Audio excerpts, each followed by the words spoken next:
Assalamualaikum warahmatullahi wabarakatuh. Teman-teman, apa kabarnya?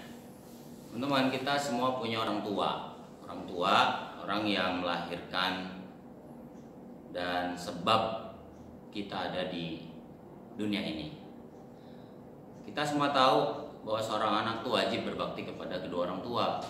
Kenapa? Karena mereka sejak kecil, bahkan sejak kita berada dalam kandungan, mengasuh, mendidik, membimbing sampai kita jadi orang seperti sekarang.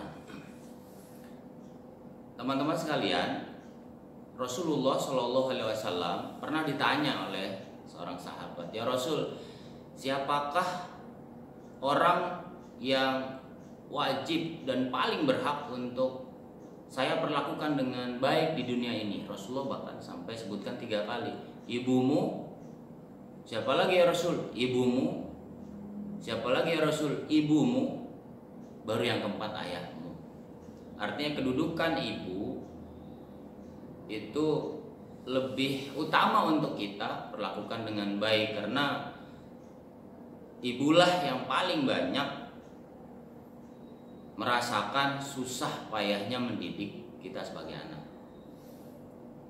Teman-teman sekalian, janganlah kita menjadi anak yang durhaka, yang gampang membentak orang tua, gampang menghardik orang tua, bahkan jengkel kepada orang tua. Padahal keridhaan Allah itu ada pada keridhaan orang tua. Jika orang tua marah karena kita meninggalkan perintah Allah, otomatis Allah juga gak suka sama kita, Allah juga marah sama kita. Tak jarang anak itu mudah sekali menggunakan kata-kata yang menyakiti kedua orang tuanya, membantah, bahkan ada kata-kata yang kasar, menyakiti. Yang kita takutkan adalah ketika orang tua memendam perasaan yang tidak suka kepada anak, dan ini jangan sampai terjadi, karena itu bisa berakibat kita nggak bakal bahagia ketika orang tua sudah memendam rasa nggak suka sama anak. Nah, makanya keridhaan Allah ada pada keridhaan kedua orang tua.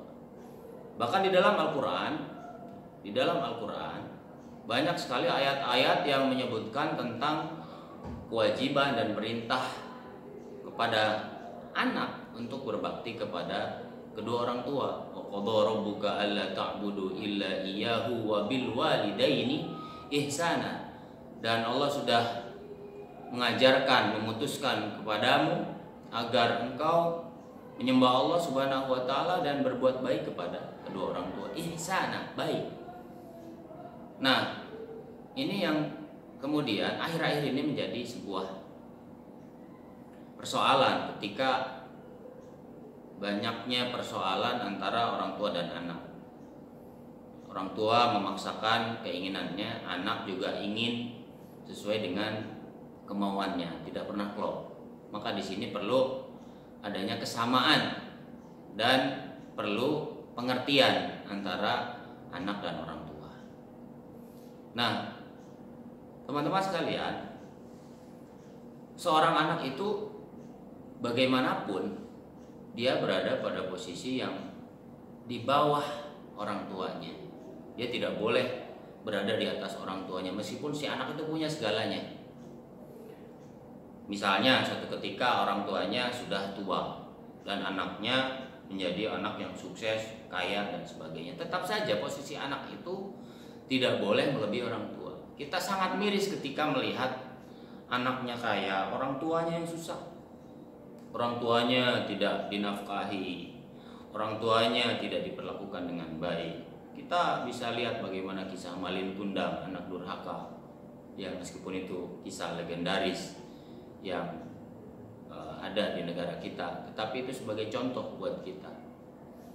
Sekali lagi, bahwa ayo sama-sama, jika kita ingin hidup kita bahagia, ingin hidup kita berkah, berbaktilah kepada orang tua. Jangan membantah orang tua, jangan menghardik orang tua, jangan menyakiti hati orang tua. Ikuti perintahnya.